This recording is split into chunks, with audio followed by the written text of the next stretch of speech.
Eu vou apresentar algumas coisas que já foram abordadas ao longo de todos os tópicos do curso. Agora eu vou reunir elas de uma forma sintética. E essas coisas, elas são premissas para o que a gente vai ver nessas semanas. A gente vai ver agora a questão do suicídio na adolescência, ideação suicida, tentativa de suicídio, e a gente vai ver também drogas de maneira geral, né? Quando eu falo drogas de maneira geral, álcool, tabaco, drogas lícitas e ilícitas e seu uso na adolescência.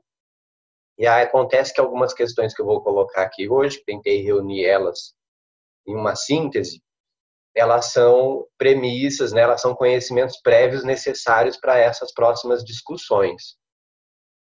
Então, algumas coisas assim, mais teóricas mesmo, que a gente vai ver hoje. É claro que a intenção do curso desde o início foi sempre também colocar a nossa experiência no trabalho com escolas e no trabalho com adolescentes. Uma coisa não pode ficar descolada da outra, né? A teoria não pode ficar descolada da nossa prática e nem também aí de alguns aspectos técnicos, mas sem abusar nessa abordagem muito tecnicista, porque às vezes ela até mais atrapalha do que contribui. Então hoje a gente começa falando desse tema que tem estado em evidência da automutilação. Às vezes, por essa evidência, a gente fica com a impressão de que é um fenômeno novo. Novo não é. Não vou fazer aqui todo o percurso do que já se sabe, do que já se falou a respeito da automutilação na literatura da psicologia, principalmente da prática clínica, não é? Acredito que isso não vai acrescentar tanto para a gente aqui. É preciso antes a gente compreender algumas coisas que dizem respeito à automutilação especificamente que a gente está falando na adolescência, como um fenômeno que tem umas características específicas aqui do século XXI. Coisa que eu sempre falo para vocês que a gente sempre precisa considerar. A gente está falando de pessoas que nasceram, por exemplo, em 2005. Certo? Quem tem 15 anos hoje nasceu em 2005. Quem tem 10 anos hoje nasceu em 2010. E aí, se a gente se dá conta desse marco temporal, isso pode ser até um pouquinho assustador, um pouquinho surpreendente, porque a gente está falando de questões que, apesar de não terem sido inventadas no século XXI, elas vão ganhar características muito peculiares aqui no século XXI. E a automutilação, da maioria das situações em que a gente aborda nas escolas, nas instituições em geral, no nosso trabalho clínico, não é exatamente a automutilação como descrita tradicionalmente pela psicopatologia. Então, a gente tem que ficar claro desde o início. Essa automutilação descrita pela psicopatologia é uma automutilação que fala aí, ela está encaixada, ela fala de certas situações de existência que se encaixavam em esquemas de personalidade que foram descritos pelas teorias clínicas, pelas teorias da psicologia, em estruturas da personalidade, como, por exemplo, a gente vê na psicanálise. Essas estruturas, que são as três grandes estruturas tradicionais, a neurose, a psicose e a perversão, elas falam, então, de maneiras de funcionamento da personalidade que são razoavelmente fixas. É claro que a gente sabe que sempre foram delimitações muito mais pedagógicas do que propriamente práticas. E na prática as coisas têm nuances, têm cruzamentos, têm pontos de contato muito mais do que parece, muito mais frequentes do que parece. Acontece que tem um conjunto aí de situações que fogem muito de se encaixar nessas estruturas classicamente descritas da personalidade, que estão distantes mesmo. A gente está falando de situações que vão surgir na prática da psicologia que nos confundem muito, enquanto profissionais. Por quê? Porque se a gente procura encaixar nessas estruturas clássicas ou mesmo quando a gente fala das estruturas expandidas, né? Porque a partir dessas três a gente estabelece aí várias outras. A gente não consegue encaixar nessas estruturas, tá?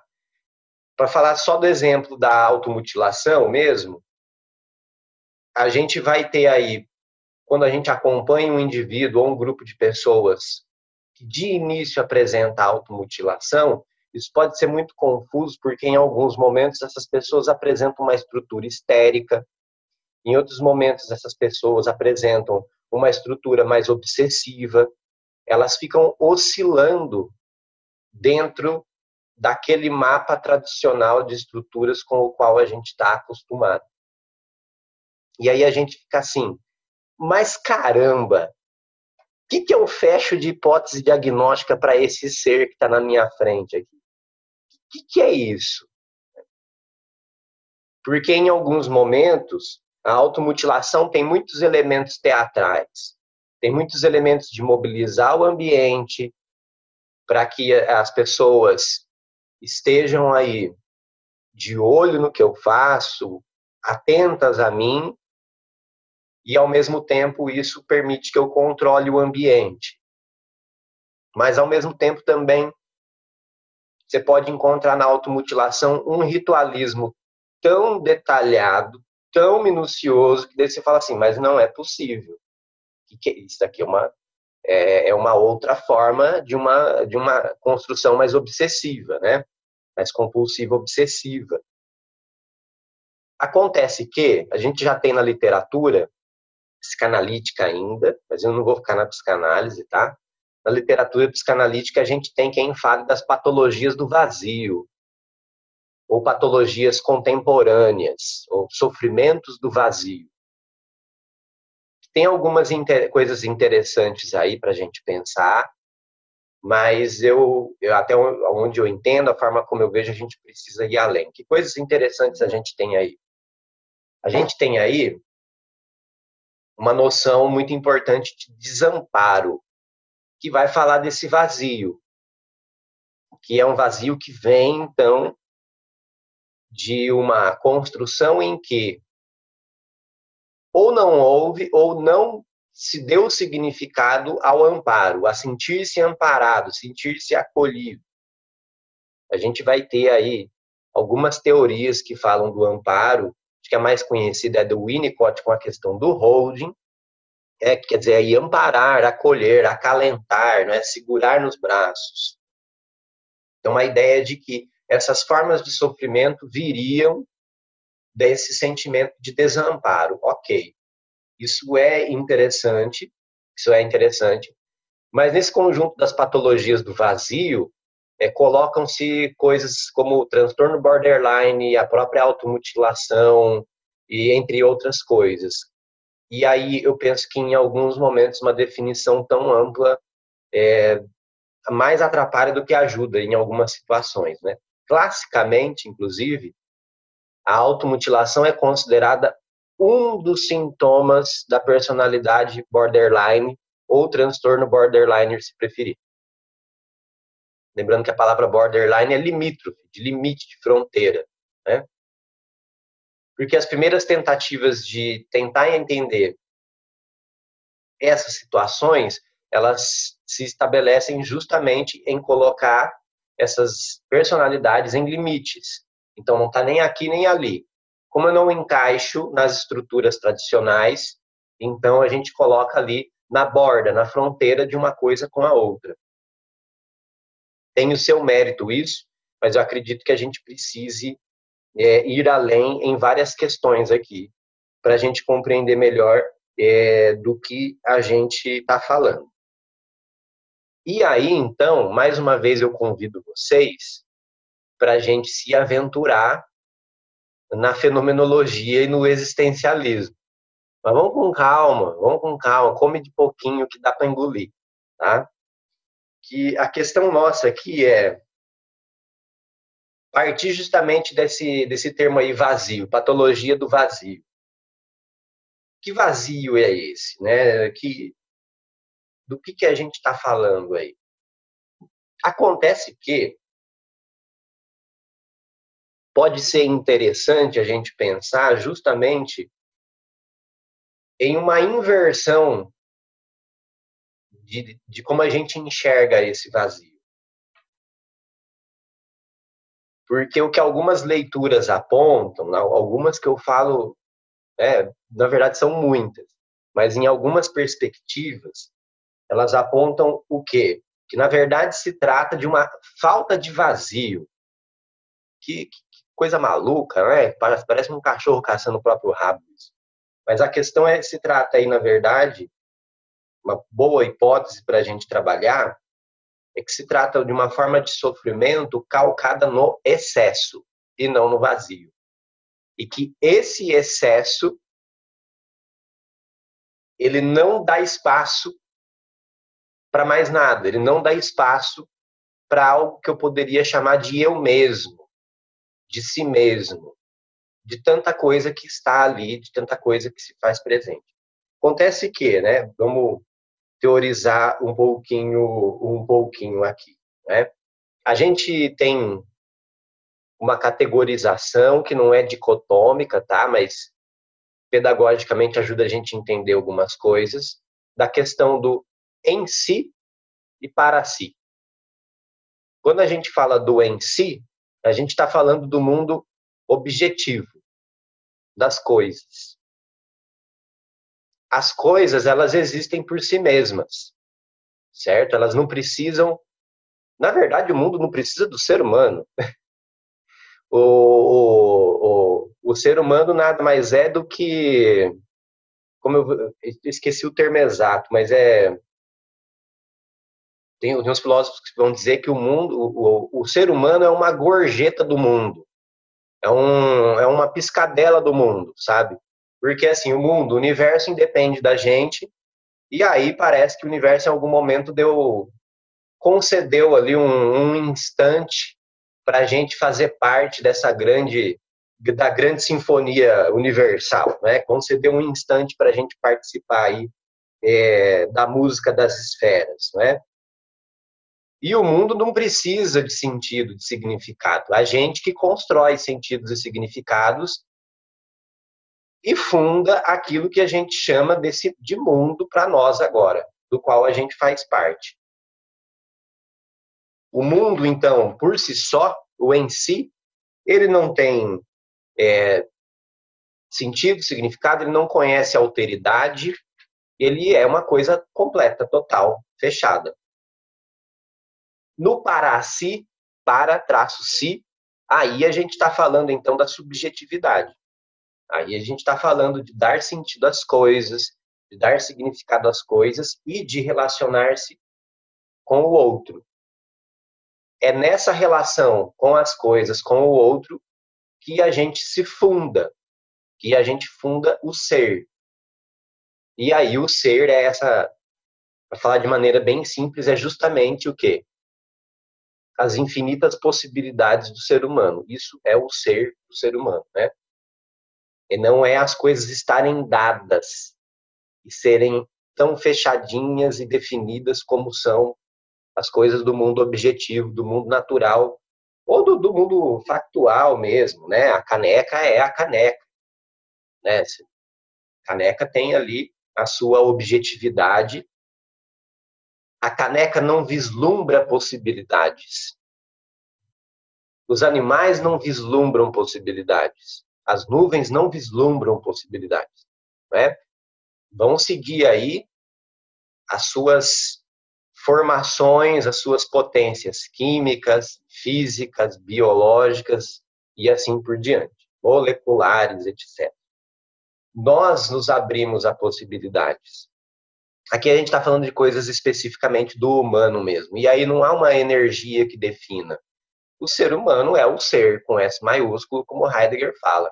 É essa abertura ao mundo, agora com Merleau-Ponty para completar ele, que se funda no engajamento. É muito forte essa palavra para o Merleau-Ponty, que é o engajar-se que nos define.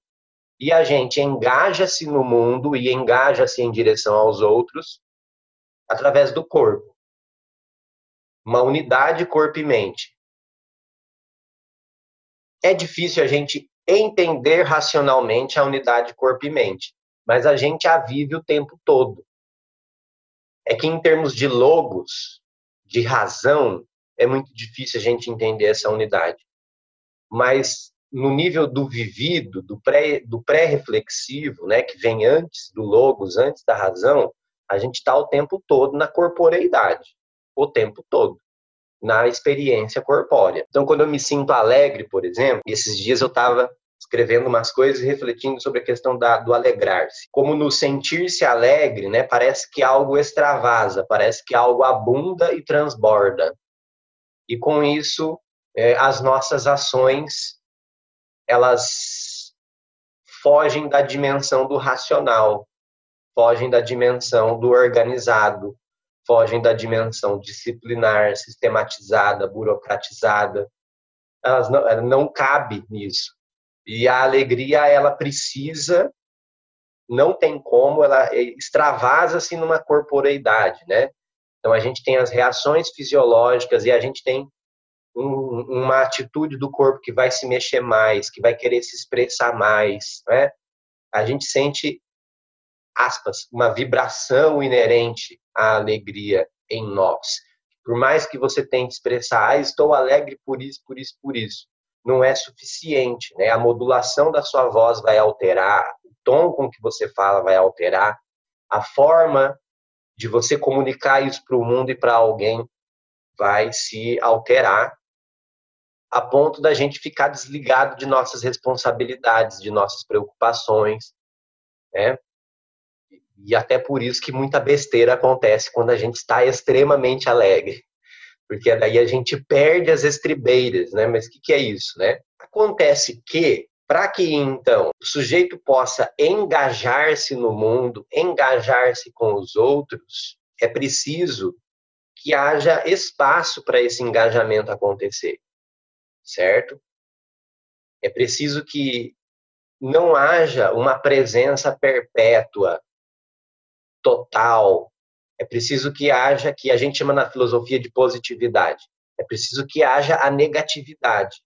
É preciso que haja esse espaço, um vazio, que aí não é um vácuo, não é um vazio no sentido ruim, é um vazio no sentido de quê? É a possibilidade de que o ser preencha, é a possibilidade de que o ser se manifeste, se engaje. Por quê? Se não há um vazio no qual as possibilidades possam se expressar, a gente vai ter o quê? O cheio, onde todas as possibilidades já estão dadas, que é a característica dos objetos. As possibilidades para os objetos estão todas dadas já. Não há o que fazer. As possibilidades para os outros seres, tirando o ser humano, estão dadas. Então você tem aí um cheio. Nós precisamos, isso é uma definição sartreana, tá? Nós precisamos o quê? Dessa negatividade, desse vazio, para que haja possibilidades. Então, por exemplo, por mais que seja divertido um videogame, ele tem alguns roteiros traçados. E você não faz nada fora daquilo, que já está previamente traçado, né? Então, se você vai jogar Super Mario, o Super Mario não vai poder pegar e falar assim: eu quero que a princesa Cogumelo se dane, eu vou com o meu irmão embora para casa da minha mãe, da nossa mãe. Ele não pode, ele então tem um roteiro traçado. A vida sem a negatividade seria como um videogame, em que tudo está previamente dado e a gente não tem, então, o ser, aquilo que define o que é o ser humano, que é a possibilidade de ação. E aí, então, com o Merleau-Ponty, a gente vai compreender onde se funda essa possibilidade de ação? É na corporeidade, que é onde, então, a gente se permite engajar-se no mundo. A gente permite, então, explorar as possibilidades do mundo. A gente encontra, então, o que pode ser feito, que vai desenhar essas possibilidades, esse poder, essa potência, né? Esse poder ser feito. Eu vou desenhar e abrir essas possibilidades. Eu vou aí, então, buscar aquilo que o mundo me permite, porque daí também não vamos cair em um pensamento mágico onipotente do tipo, então agora eu posso tudo. Então, se eu pensar, acontece. Não, não. Apesar de estar muito em voga essa ideia, tudo que você quiser, você pode. O que você quiser fazer, você vai conseguir. Não.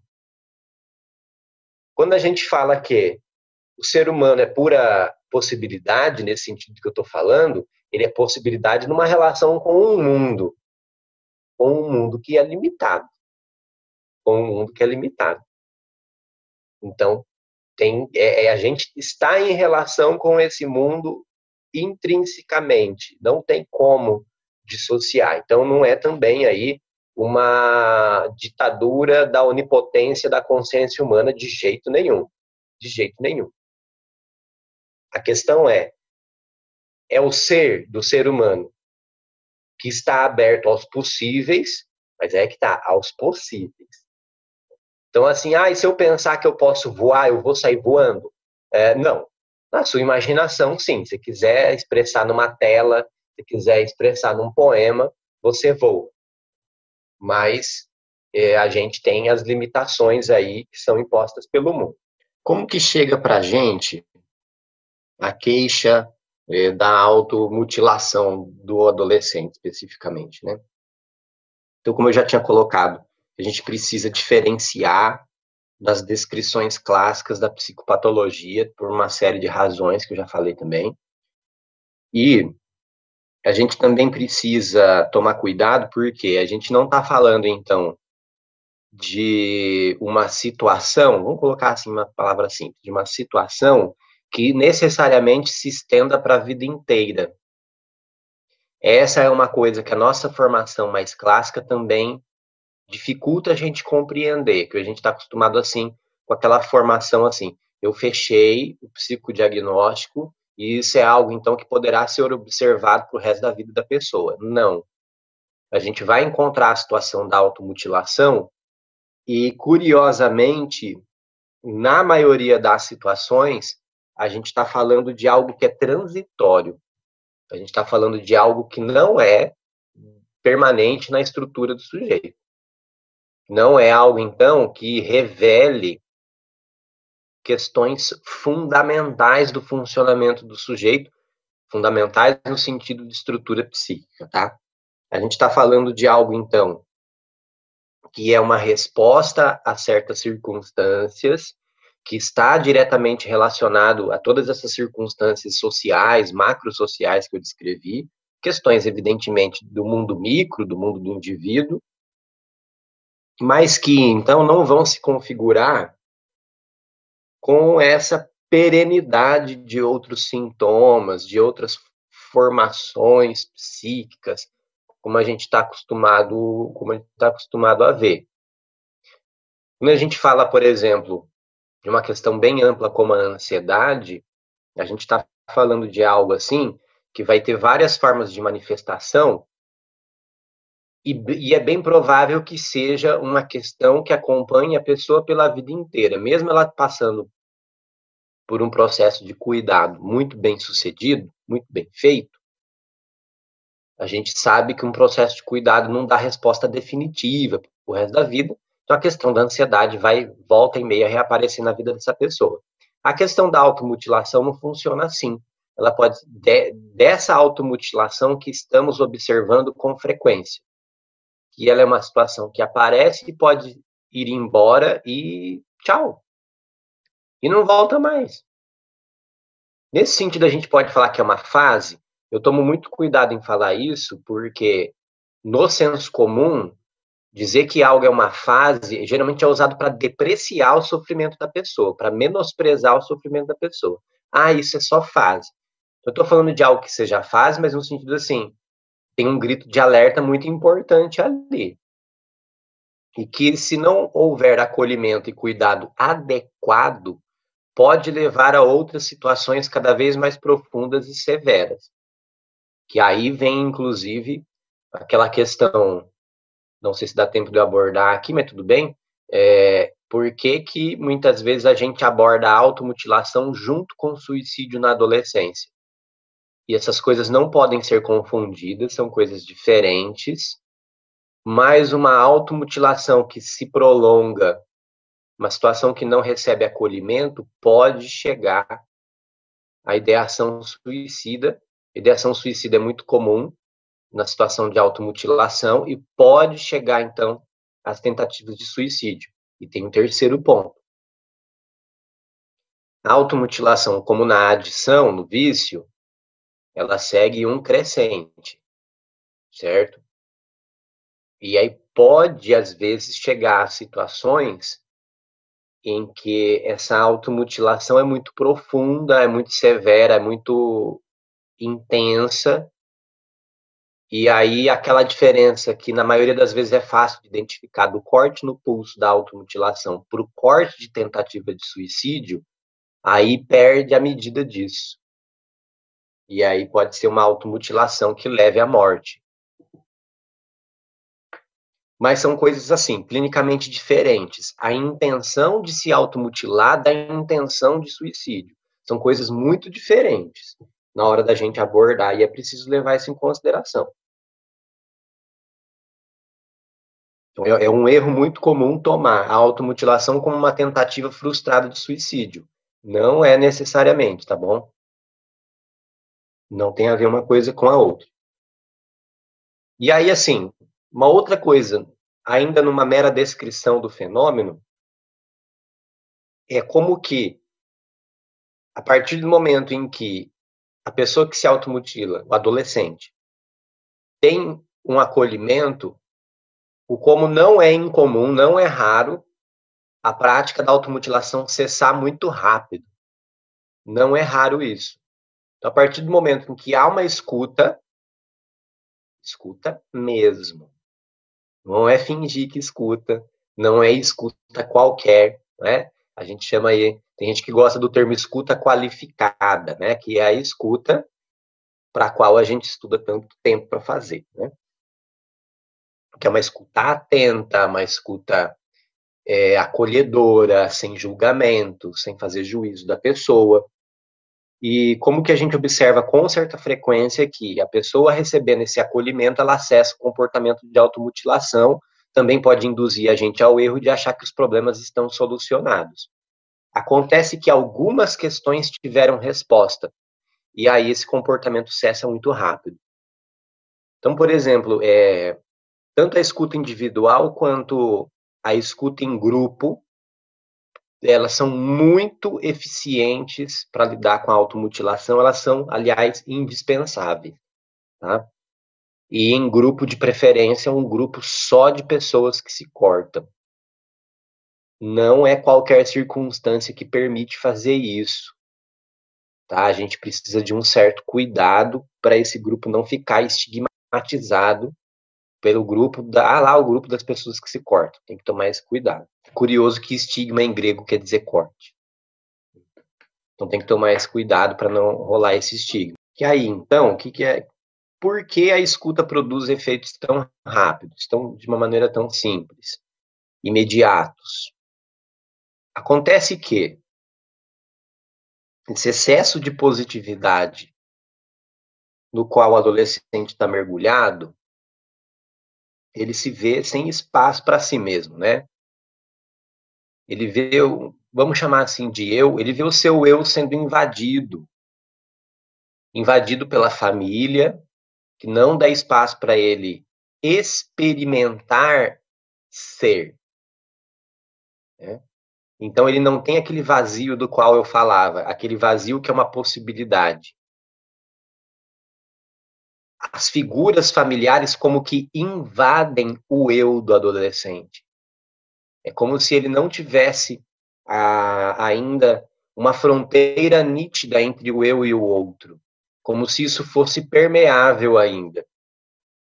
E aí, então, ele não vê o espaço para poder experimentar ações, modos de ser, para experimentar um engajamento com relação ao mundo, com relação ao outro, com relação ao si mesmo, que seja diferente daquele que a família impõe, daquele que a família quer, dos valores familiares, dos hábitos familiares. É como se qualquer ato que ele fizesse, por mais solitário, por mais isolado que ele fizesse, trancado no quarto, é como se ele sempre ouvisse a mãe falando, como ele sempre ouvisse o pai falando, como se, e aí a gente tem essas questões sociais mais amplas, como se ele sempre estivesse na presença dessas exigências desse mundo que a gente está vivendo no século XXI, do ser bonito, do ser famoso, do ser aceitável, do ser agradável, do ser alegre, do ser uma pessoa bem disposta, do ser estudioso, do ser pessoa voluntariosa, industriosa, etc. Então se vê sem esse espaço de possibilidades, porque tudo o que ele tem que ser já está dado, tanto no nível familiar, quanto nesse nível dos meios de comunicação, como muitas vezes na escola e outros espaços de socialização que ele frequente. Está tudo dado e ele não vê, então, um vazio de possibilidade por onde ele possa ir. Se está tudo dado, está tudo já discutido, já está tudo resolvido. Não há o que fazer a partir disso. E aí você tem até mesmo uma dificuldade de simbolização. Porque se está tudo dado, o que é que eu preciso construir? O que é que eu preciso moldar da minha forma e fazer da minha forma? Até porque não dá tempo de eu construir algo e dar sentido para algo. Se a gente pensar no ritmo da mídia e do consumo, é uma coisa atrás da outra ininterruptamente. Não dá tempo de eu construir algo que eu dê sentido. Não, eu não consigo aquele espaço de tempo em que eu tome aquele objeto, aquele comportamento, pense e repense, estabeleça uma relação com ele e faça uma possibilidade com ele. Porque ele rapidamente será substituído por outro, por outro, por outro, por outro. Os valores familiares são mais estáveis, mas aí a questão é que, dependendo da construção familiar, da rede de relações familiares aí, a gente tem, então, esses valores e essas figuras familiares que são muito intrusivas, que não dão espaço para o adolescente experimentar as possibilidades. E a gente não passa tanto tempo discutindo o ser humano à toa, né? As coisas são tão complexas que a gente falaria assim, mas a mera ausência da família também não é ruim? É claro que é ruim. É óbvio que é ruim. Porque daí quando a gente fala essas coisas, a nossa tendência é pensar assim, então o melhor é uma família que deixa fazer o que quer, que, né, viva então, bem livremente. Também não é assim. A gente aí vai caminhar para outras questões, mas o problema é muito mais uma organização familiar, um sistema de valores familiares que a gente vê como inescapável. E aí, mesmo a família mais assim, faz o que você bem entender, pode ser um valor inescapável, desses do qual a gente não vê saída. Afinal, também, porque se eu posso tudo, eu vou para onde? Porque a gente dá uma volta, né? A gente dá uma volta e vai parar de novo na mesma questão. Se eu posso tudo, então eu posso o quê, na verdade? Se tudo é possível, qual possível que eu invento? Porque todos os possíveis estão dados já. Então, qual que eu invento? Qual que eu crio? Qual que vai dar a marca distintiva do eu? Se tudo está dado, ou se nada é imposto, tudo bem, nada é imposto, mas tudo é possível, então. Isso vai produzir uma falta de sentido, para falar de uma forma simples. Uma falta de sentido. Porque eu não construo meus próprios possíveis. Eu não dou vazão, não dou espaço para as minhas possibilidades, para uma potência. Para uma potência que seja uma marca distintiva do eu, uma marca distintiva da individualidade. Junte-se a isso, uma coisa muito importante que sempre está presente, eu falo sempre sem medo de errar, é claro, né? Tem sempre uma margem de erro nisso, mas assim, sempre está presente, então, o adolescente que se corta, sempre está presente na fala dele o seguinte, eu não me aceito parte de nada. Ele não se sente parte de nada. Não se sente aceito em lugar nenhum. Inclusive, é um componente muito forte, uma autoculpabilização muito intensa, a ponto de se cobrar, assim, de se cobrar pela aparência, de se cobrar pelo desempenho escolar, acadêmico, pelo desempenho físico, pelo desempenho sexual, afetivo, né? E aí, eu estou usando a palavra desempenho não é à toa, porque é uma cobrança permanente de desempenho, de performance. Como ele não alcança as expectativas que são depositadas nele, como ele não alcança as expectativas que ele internalizou, então ele passa a cobrar a si mesmo, então ele não se sente encaixado em nada, não se sente parte de nada, aceito em lugar nenhum. Ele não tem um lugar que é dele. Na família não o escutam, essa queixa vai ser muito comum também, na minha família ninguém me escuta, a família fala que isso é frescura, que é falta de Deus, que é sei lá o quê, que é preguiça, enfim, né? Mas no caso da depressão, no caso da preguiça, no caso da automutilação, isso é frescura, é algo da ordem espiritual, é algo que quer chamar atenção apenas, né? E aí na escola também, infelizmente, a gente vai ver então, grande maioria das escolas não estão preparadas para lidar com essas situações, não é? É o que eu mais ouço mesmo de educadores, mas eu não estou preparado, né? Não tem a formação que você tem. A pessoa, numa espécie de defesa, joga assim, não tem a formação que você tem, Luiz. Fala assim, eu sei que você não tem, você não precisa ter. Não precisa. A questão aí é a gente não tem estruturas preparadas para o acolhimento. Não é nem uma questão de, vai ter um psicólogo numa salinha para atender. Não, gente. Aliás, eu sou contra isso, na verdade. O psicólogo na escola não tem que ficar trancado em salinha atendendo, não. Ele tem que estar transitando pela escola, na verdade. Mas, enfim, a questão aí é a acolhida, né, que é necessária para essas e outras questões. É um primeiro passo. Mas a gente está falando, então, de um mundo em que tudo é possível, mas já que tudo é possível, tudo é cobrado. Se tudo é possível e cobrado ao mesmo tempo, então onde está a minha possibilidade? E então eu não encontro espaço. Eu não encontro o que eu possa viver onde eu esteja aceito, onde eu tenha liberdade para experimentar, o engajamento no mundo exige o espaço de possibilidade de experimentação. Onde, né? Isso entra, uma notinha de rodapé aqui, isso entra também naquela apatia muito comum na adolescência, que pode evoluir para uma depressão adolescente. Não existe isso, depressão adolescente, tá, gente? Eu estou inventando esse termo. Vai evoluir para um quadro depressivo aí, que é essa apatia, né? Já que tudo que eu faço está errado, já que tudo que eu faço é inaceitável, então não faço nada. Então não faço nada. Pronto. Né? Então, e desisto de tentar, desisto de me engajar nas coisas, porque tudo está errado mesmo, então não vou fazer nada, vou ficar enfiado no meu quarto o dia inteiro e tá bom. Na questão, quando isso evolui para automutilação, a gente tem uma tentativa, então, de dar alguma concretude para toda a falta de sentido que esse sofrimento tem, que esse sofrimento é produto e produtor. Tem uma tentativa, então, de, metaforicamente, mas curiosamente isso vira algo concreto, né, de escrever algo. Então, é de dar corpo, de produzir um pseudo-engajamento no mundo.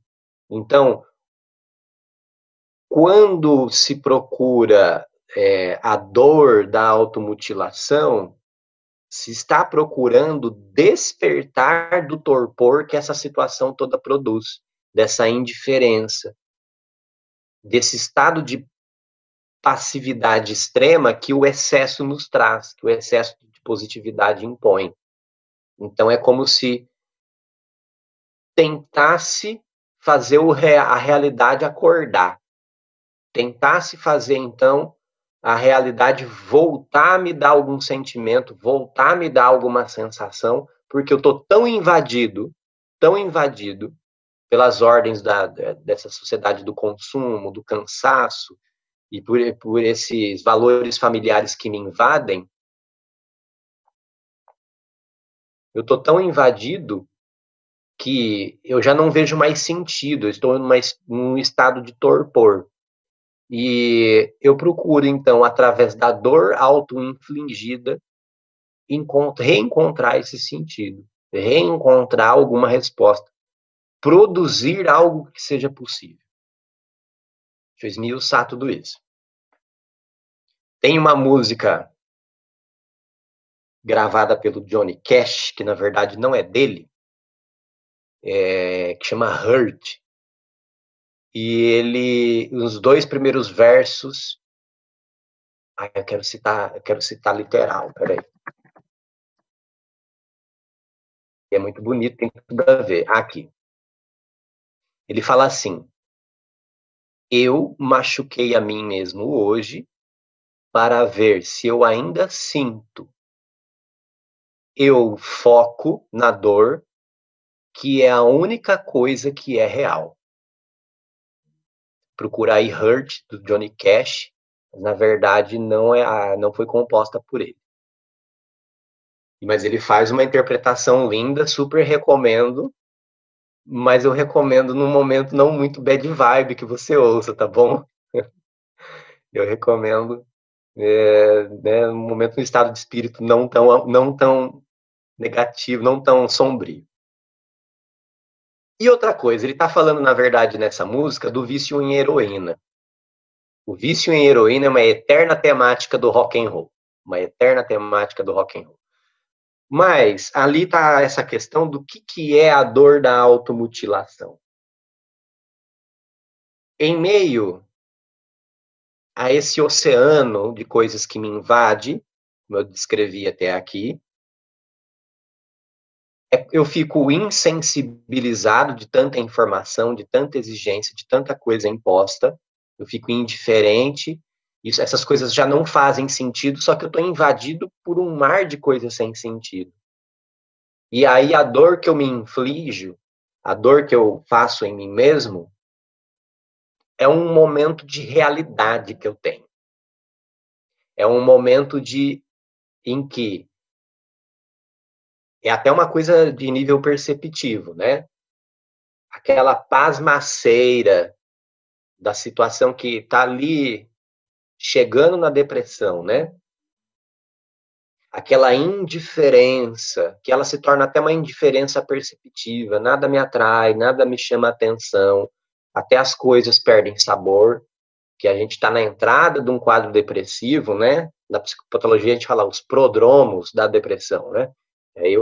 A prévia da depressão. E então a dor, ela faz um pico no limiar de percepção, ela faz assim.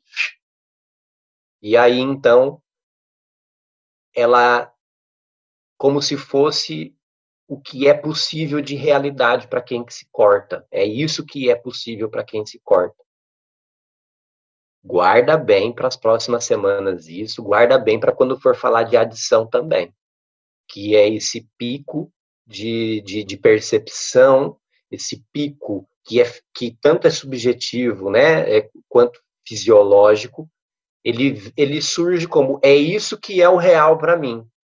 Eu me corto ou eu me drogo para voltar a sentir a realidade. Não é o real lacaniano, por favor, não confunda. Eu faço isso, eu me inflijo essa dor para voltar a me sentir vivo, para voltar a sentir a realidade, né? Então, eu me machuco hoje para ver se eu ainda sinto. A dor é a única coisa que é real. Por quê? Tudo isso que exigem de mim, tudo isso que impõem a mim, tudo isso que querem que eu seja, toda essa performance que exigem de mim, todo esse suposto frescor do ser adolescente, que ser adolescente é lindo, que ser adolescente é aquela coisa malhação, que ser adolescente é essa coisa maravilhosa, cheia de vida, cheia de tesão, de brincar, de ir para a escola, de fazer intercâmbio, de o cacete a quatro, tudo isso, na verdade, é uma coisa que não faz sentido nenhum para mim. E aí, então, eu preciso achar algo que volte a dar sentido para mim. E a dor é uma dessas possibilidades. Tanto é que a relação que se cria com a automutilação é uma relação aditiva. É uma relação de vício, em que chega ao ponto de ficar muito tempo sem se infligir a dor, vai provocar reações da crise de abstinência. Vai provocar reações da crise de abstinência. E principalmente nos momentos em que o adolescente passa algum dissabor, passa alguma contrariedade do dia a dia, ele vai querer se cortar de novo. Vai poder chegar a um ponto elaborado em que isso tem um ritual, porque no uso das drogas o ritual também é importante. Também é importante. Depois a gente vai entrar a fundo nisso. Mas você tem um ritual, você tem lâminas diferentes. Então, assim, naquelas abordagens que a gente precisa estar atento a detalhes. O que tem no estojo do garoto, da garota, né? Então, você vai... O que tem no estojo? Me mostra o que tem no estojo. Vai ter aquelas lâminas, né? Tirada de apontador, compra gilete não sei onde, né? E aí tem mais uma coisa muito específica da automutilação dessa adolescência século XXI, que é a seguinte: torna-se uma forma de sociabilidade. Torna-se uma forma de sociabilidade. É aí que tem um dado que muita gente pega e fala: ah, a automutilação tá na moda, né, professor? Então, não é tão simples assim. Acontece que, com as redes sociais, quem se corta pode ter contato com outras pessoas que se cortam. Porque quem se cortava há 30 anos, eu não lembro uma vez aí, falando sobre esse assunto, alguém me falou: nossa, eu fui adolescente em 82, e lá tinha o fulano que se cortava, mas era um caso isolado, muito excepcional, né? Acontece que, com as redes sociais, cortar-se é uma forma de estabelecer sociabilidade. A pessoa que se corta se conecta com outras pessoas que se cortam. E elas se identificam, porque as dores existenciais e físicas que elas sentem são muito parecidas. Elas se identificam em sua revolta com o mundo, em seu sentimento de inadequação com relação ao mundo, em sua culpabilização de si mesma por não ser suficiente diante das exigências do mundo. Inclusive, quem trabalha com escola, apareceu um caso fuça que tem mais, tá? Porque é um grupinho que se corta geralmente. É muito raro mesmo. Nessa configuração de hoje, século XXI, é muito raro ser um caso único na escola, né? Então, quando um caso surge, não vai dar uma de detetive, por favor, né? A gente não é polícia. Vai procurar saber, porque tem sempre um grupinho. Não é um grupinho que eu falo, pode ser dupla, pode ser trio, mas é pouco provável que seja um caso só. É pouco provável que seja um caso só. E geralmente forma essa rede, forma esse pequeno grupo, então, das pessoas que se cortam. E aí eu tenho que dizer também outro dado muito concreto, importante para o nosso trabalho. A maioria é garotas. A maioria é de garotas. A maioria não quer dizer 100%. A maioria é de garotas. Por quê? Por toda a carga de exigência, de culpa que recai sobre o corpo feminino. Do desempenho, da aparência, de todas essas exigências, né? Toda essa inquietação que isso gera, aliado também a uma cultura de que o ser mulher é ser mais emotiva, é ser alguém mais dada a essa emotividade extremada, uma emotividade até, assim, bem fajuta em muitos momentos, sabe? Fajuta que eu falo assim, mais uma vez criticando mídia e entretenimento, né? Uma forma de emotividade que também é da performance, que também é do espetáculo hollywoodiano, que também é excessivamente teatralizada, né? E você junta isso a questões mais estruturais como o machismo, você tem aí, então, esse número de garotas que a gente sempre vai encontrar em alguma escola que se cortam e se identificam com isso, né? Tô para falar para vocês assim que a escola que não tem o grupinho que se corta é exceção, é exceção. Isso, mas aí é que tá. Em que ponto a rede social interviu nisso, alterou essa situação, não é? É porque isso passou a ser visto como resposta possível. Isso passou a ser visto como possibilidade de eu me identificar com alguém, de eu me identificar com uma coisa muito específica. Quem mais que se automutila? Agora, tem o Instagram, um monte de gente tem.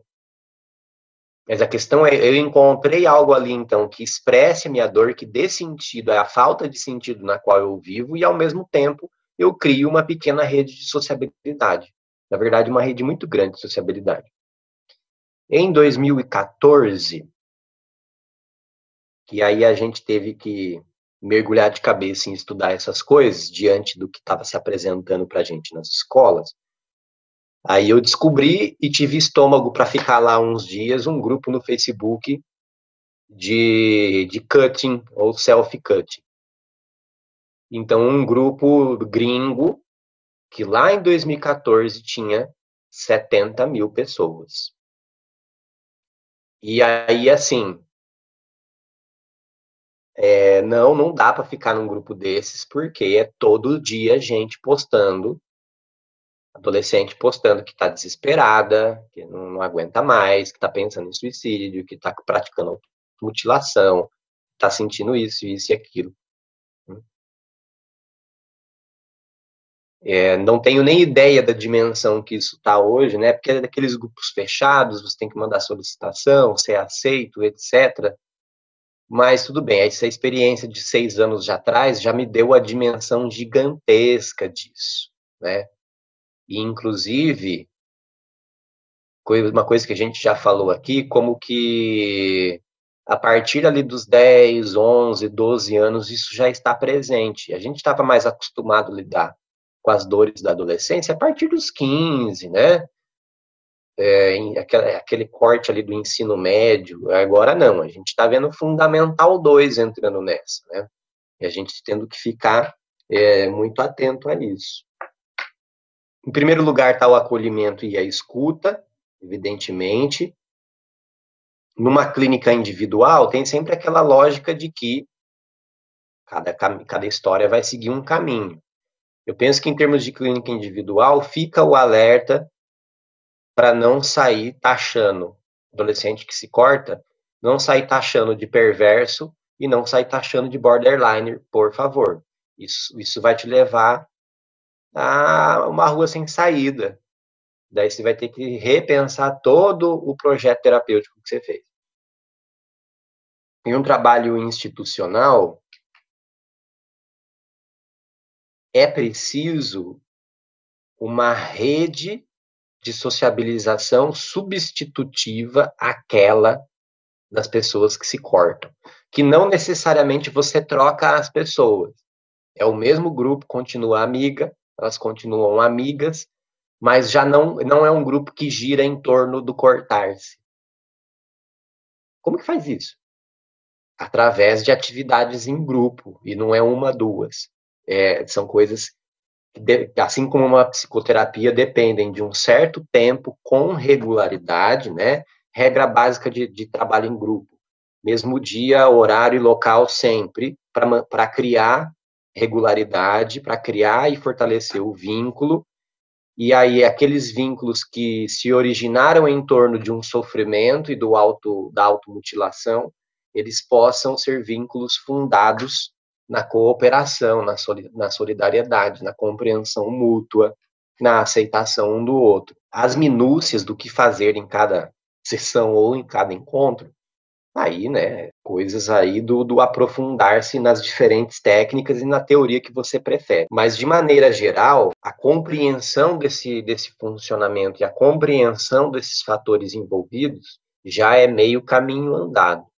Já é meio caminho andado. Saliento a compreensão de que Na maioria das vezes, essa automutilação da adolescência, ela não é a automutilação descrita lá no manual de psicopatologia. Não é. Não é aquilo lá, tá?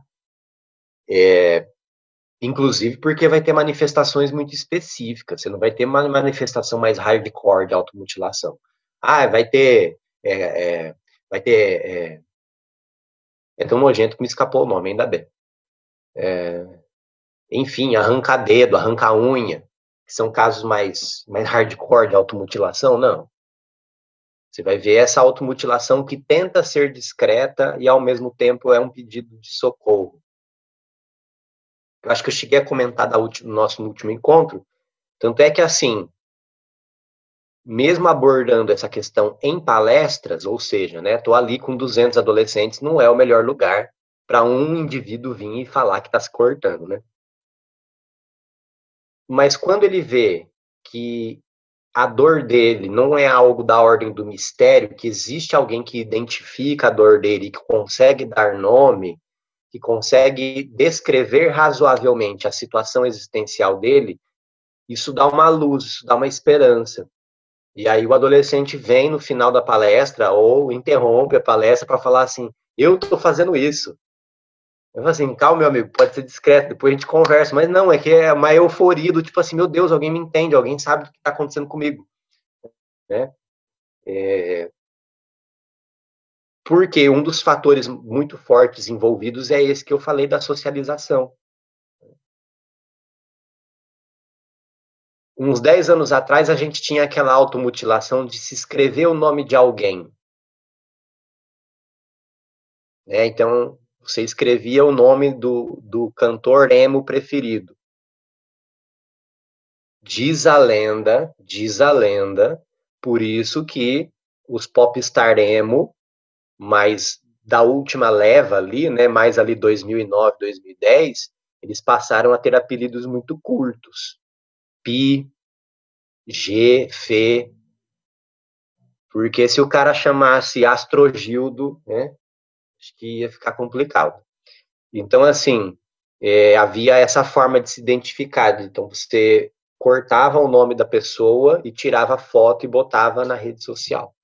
Na época ainda a transição do Orkut para o Facebook. De vez em quando ressurgem essas coisas, tá? Mas atualmente é mais assim, essa prática então do corte puro e simples nos braços, mas pode ser nas pernas e não é tão frequente, mas acontece também na barriga.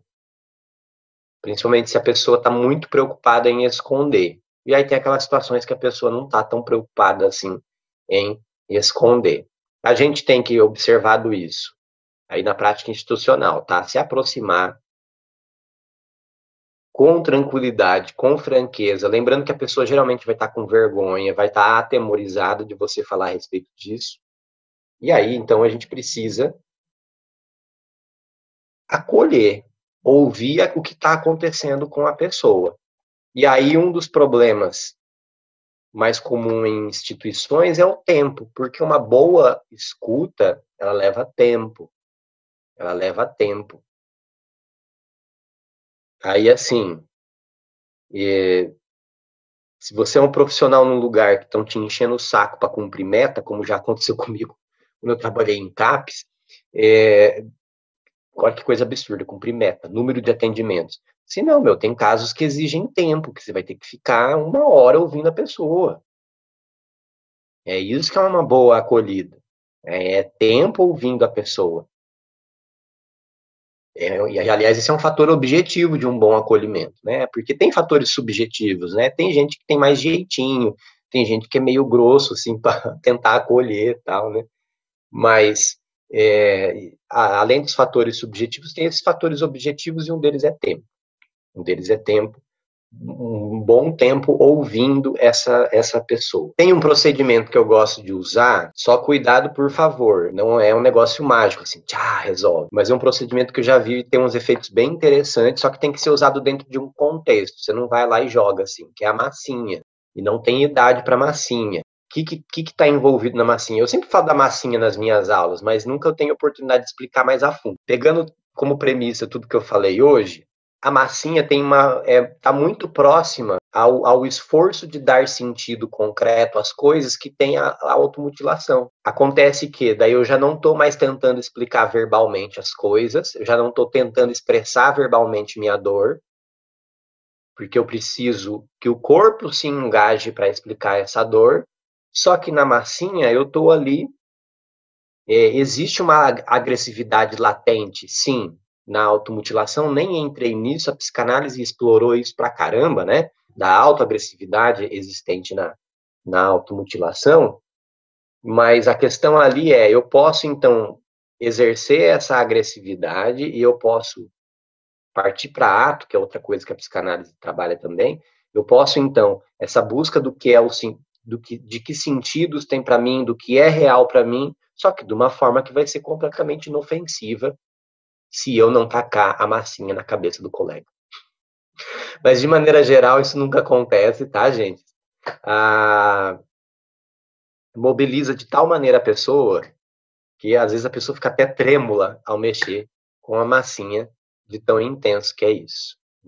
Então, é uma de várias estratégias, tem que ser usada com alguns cuidados também, não é fórmula mágica, tá?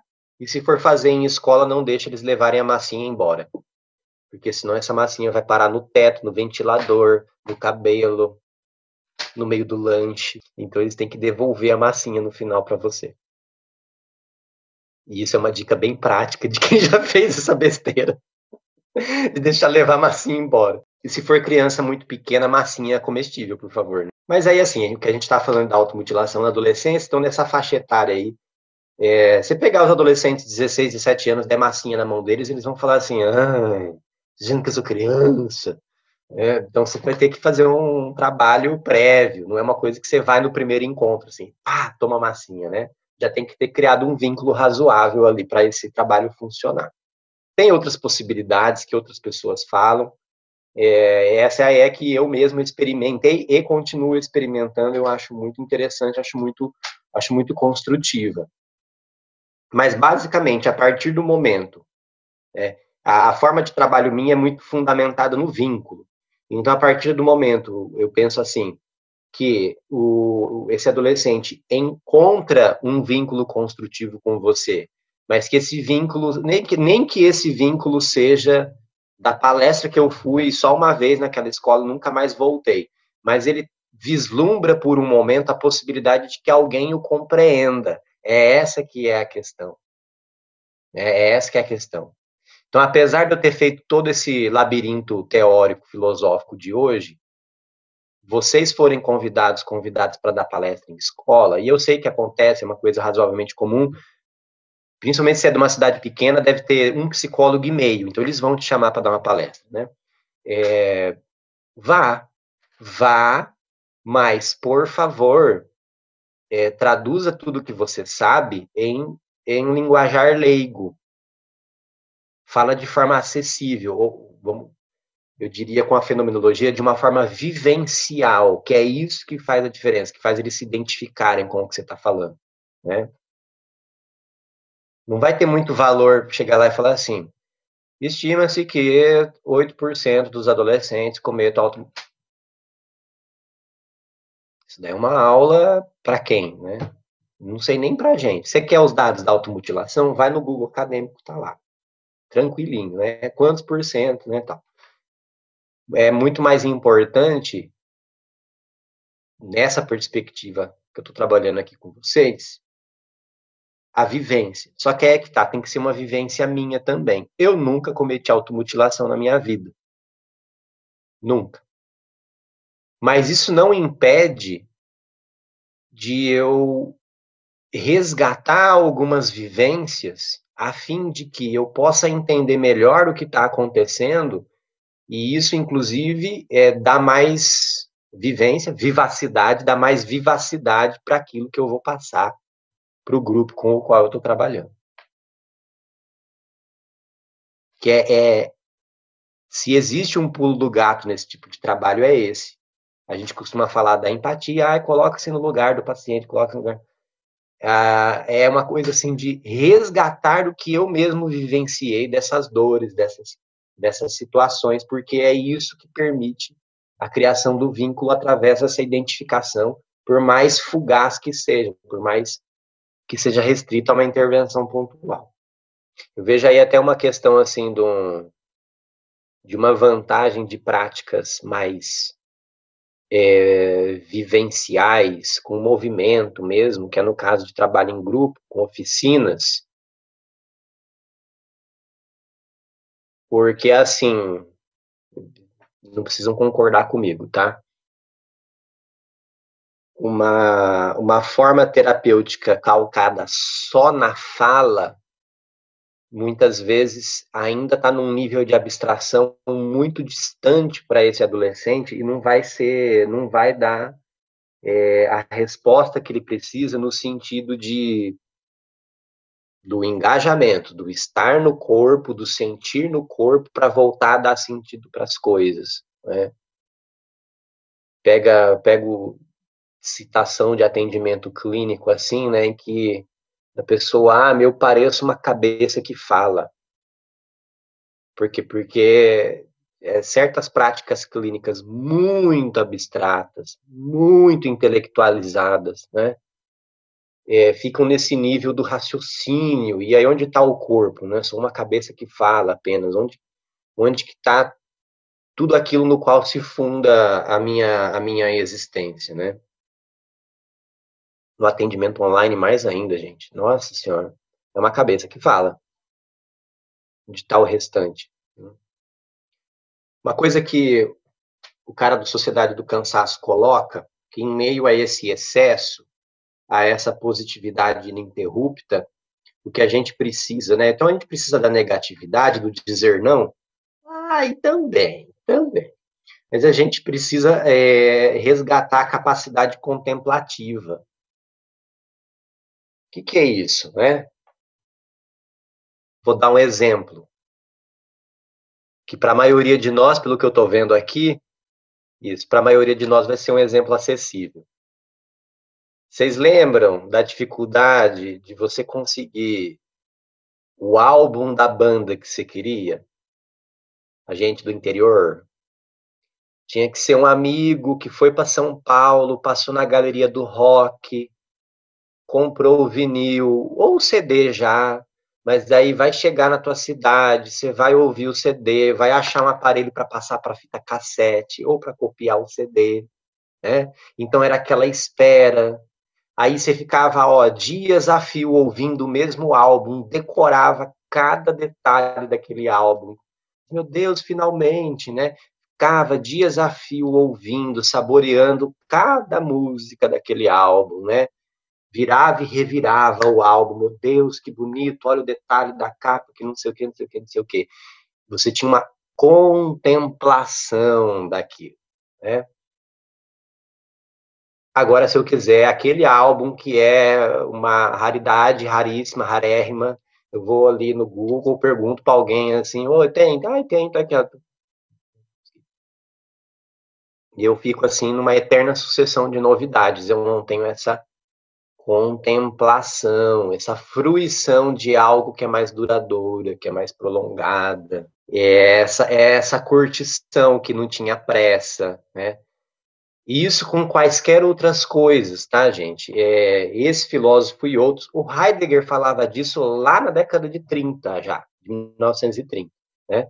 Na crítica à tecnologia, à técnica que ele fazia. Essa curtição, essa fruição de estar com alguém, de ter um momento com alguém, fruição das coisas, né? É que eu dei um exemplo que eu acho que é acessível. Mas a ideia de contemplação aqui é de forma geral para qualquer coisa mesmo, né? E que, inclusive, a gente precisa tirar da jogada o exibicionismo e a performance. Então, assim, eu fui lá na internet e achei aquele álbum ou aquele livro que eu tanto queria. Nossa, finalmente achei aquele livro que eu queria. O livro ainda às vezes é difícil achar, o livro físico. E aí, assim, em vez de eu fruir o livro, achei o livro, meu Deus, que cheiro de livro, né? Livro tanto velho ou novo, é gostoso do mesmo jeito. E eu sentar e ler sem pressa, não. Eu vou tirar uma foto dele, tacar na rede social, ver quantas curtidas teve, né? Eu tenho que ter um desempenho, tem que ter uma performance em torno desse objeto. Eu vou passar uma tarde de boa tocando violão.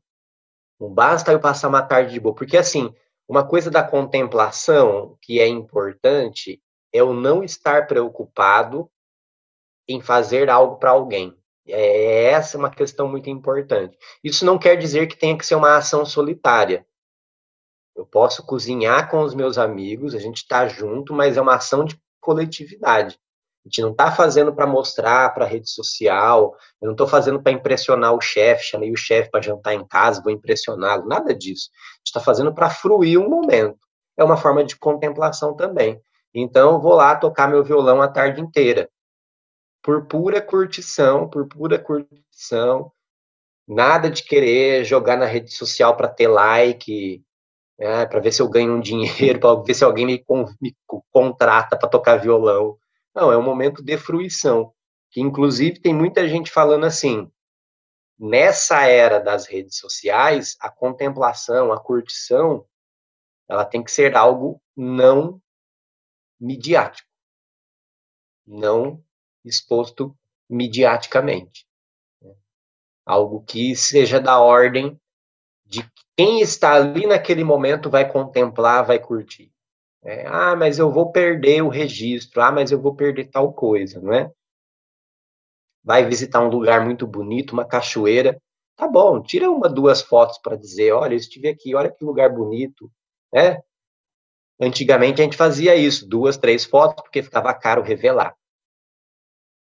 Acontece o quê? Eu vou para a beira da cachoeira e eu passo mais tempo preocupado com a pose da foto do que em contemplar e fruir daquele lugar e curtir aquele lugar. Essas são algumas das questões aí importantes, né? E aí até mesmo naquilo que é difícil, como as dores existenciais da adolescência, é preciso de tempo para curtir essas dores existenciais. É preciso de tempo para fruir dessas dores existenciais, para vivenciá-las. Não dá tempo de eu entrar nessas questões, mas até assim, né? Eu sou contra, por exemplo, qualquer probleminha da existência do adolescente corre enfiar na terapia. Também não é assim, também não é assim. Tem coisas que deixa viver um pouquinho. Olha de perto, acompanha, fica de olho, vai vendo para onde vai, como é que caminha. Tem coisa que precisa ser, tem caminhos que precisam ser trilhados com as próprias pernas.